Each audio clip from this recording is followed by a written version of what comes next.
മുഴുവൻ കിട്ടുന്ന സ്ഥലമാണല്ലോ സ്വർഗം. ആ സ്വർഗത്തിൽ ആദം അലൈഹിസ്സലാമിന് എന്തൊക്കെ മഹർ കൊടുക്കാം? പക്ഷെ ആദം അലൈഹിസ്സലാം മഹർ കൊടുത്തതോ അസ്സലാത്തു അലാ റസൂലില്ലാഹി. ചൊല്ലി നിങ്ങൾ അസ്സലാത്തു അലാ റസൂലില്ലാഹി. ഹബീബായ നബിയുനാ റസൂലുള്ളാഹി സ്വല്ലല്ലാഹു അലൈഹി വസല്ലമ തങ്ങളുടെ മേൽ 10 സ്വലാത്ത് ചൊല്ലിയിട്ട് ഹബ്ബാക്ക് മഹറായി സമർപ്പിക്കുകയാണ്. അതിന്റെ ആദം നബി സ്വലാത്ത് മഹർ കൊടുക്കാൻ കാരണം കല്യാണം കഴിക്കണമെന്ന് പറഞ്ഞു അല്ലേ? നിധിയായ പെണ്ണിന്, വലിയ വില മതിക്കുന്ന പെണ്ണിനാകുമ്പോൾ കുറച്ച് ഉഷാറിന്റെ മഹർ കൊടുക്കേണ്ടി വരില്ലേ? വേണ്ടേ? വേണ്ടേ? നിങ്ങൾക്കതൊന്നും പരിചയമില്ലല്ലോ. വേണ്ടേ?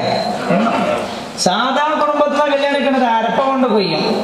നല്ല ഉഷാറുള്ള കുടുംബത്തിനാണ് ഒരു 10, 20, 25 കൊടുക്കേണ്ടി. ഇപ്പൊ അടുത്തൊരു ചെറുപ്പക്കാരൻ കാണാൻ പോയിട്ട് കൊടുത്തത് 12.5 പവനാന്ന് പറഞ്ഞത്.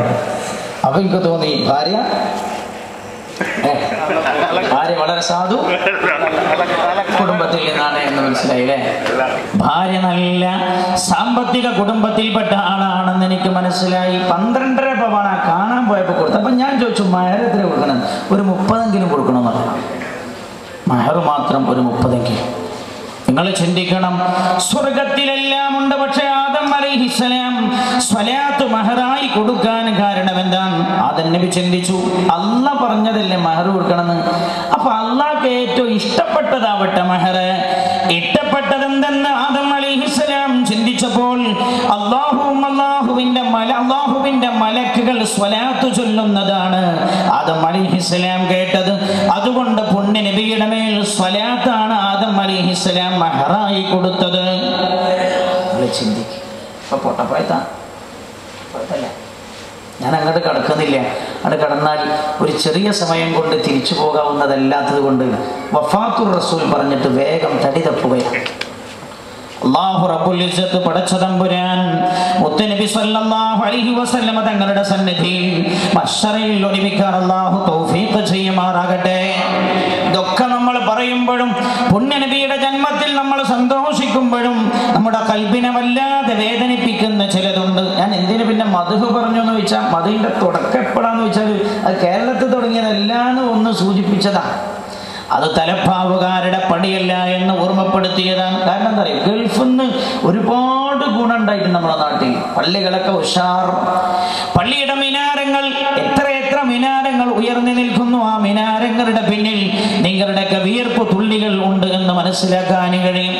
എന്തിനേറെ ഞാൻ അടക്കം പഠിച്ചത് അൽ-ഹുദ ഇസ്ലാമിക് അക്കാദമി അടക്കമുള്ള ഒട്ടേറെ സ്ഥാപനങ്ങൾ ഉയർന്നു നിൽക്കുന്നതിന് പിന്നിൽ നിങ്ങളുടെ വിയർപ്പുണ്ട്. ഞാൻ ഓർമ്മപ്പെടുത്തട്ടെ, പണം ഒഴുകി വന്നപ്പോഴും പല നല്ല കാര്യങ്ങളും വന്നപ്പോഴും ഗൾഫിൽ നിന്ന് നാട്ടിലേക്ക് വന്ന ഒരു തിന്മയുണ്ട്. അത് വിശ്വാസത്തിലെ വൈജാത്യങ്ങളാണ്. വിശ്വാസം, ഈമാൻ കവർന്നെടുക്കപ്പെട്ടു പോയി. അല്ലാഹു രക്ഷപ്പെടുത്തട്ടെ, അല്ലാഹു രക്ഷപ്പെടുത്തട്ടെ. അതുകൊണ്ട് ശ്രദ്ധിക്കണേ എന്ന് ഓർമ്മപ്പെടുത്താൻ മാത്രം ഞാൻ മദ്ഹ് എന്ന് തുടങ്ങി എന്നൊന്ന് പറഞ്ഞു എന്നേ ഉള്ളൂ. എന്ന് പറഞ്ഞാൽ ആദം നബി അലൈഹിസ്സലാം നിസ്കാരം തുടങ്ങുന്നത്, ആദം നബി അലൈഹിസ്സലാം നിസ്കരിക്കുന്നതിന് മുമ്പേ ഇത് ചെയ്തിട്ടുണ്ട്.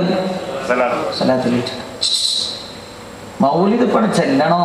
സ്വലാത്തു അലൻ നബി വസ്സലാമു അലർ റസൂൽ അശ്ഫീഇൽ അബ്തഹി വൽ ഹബീബിൽ അറബി. സ്വലാത്തു അലൻ നബി വസ്സലാമു അലർ റസൂൽ അശ്ഫീഇൽ അബ്തഹി വൽ ഹബീബിൽ അറബി. നമ്മളൊക്കെ വീട്ടിലേക്ക് കയറിയാൽ, പുതിയ വീടുണ്ടാക്കിയിട്ട് വീട്ടിലേക്ക് കയറിയാൽ ഇത് ചൊല്ലും. മൗലിദ് ഈ എന്റെ വാപ്പ അങ്ങനൊക്കെ ചെല്ലിയ കൂട്ടത്തില്ല. മൗലിദൊക്കെ ചെല്ലിയിട്ടാ വീട്ടിൽ കൂടെ. ആ വീട്ടിലാവും വളർന്നത്. പിന്നെ അതിലൊക്കെ പഠിച്ച് നല്ല ഉഷാറൊക്കെ ആയി പുറത്തൊക്കെ പോയി. പിന്നെ ഓനൊരു വീടുണ്ടാക്കി പറഞ്ഞു, വാപ്പാക്ക് തലയില്ലാത്തോണ്ട് ചെയ്തതാണ്, വാപ്പ മുശ്രിക്കുന്നു.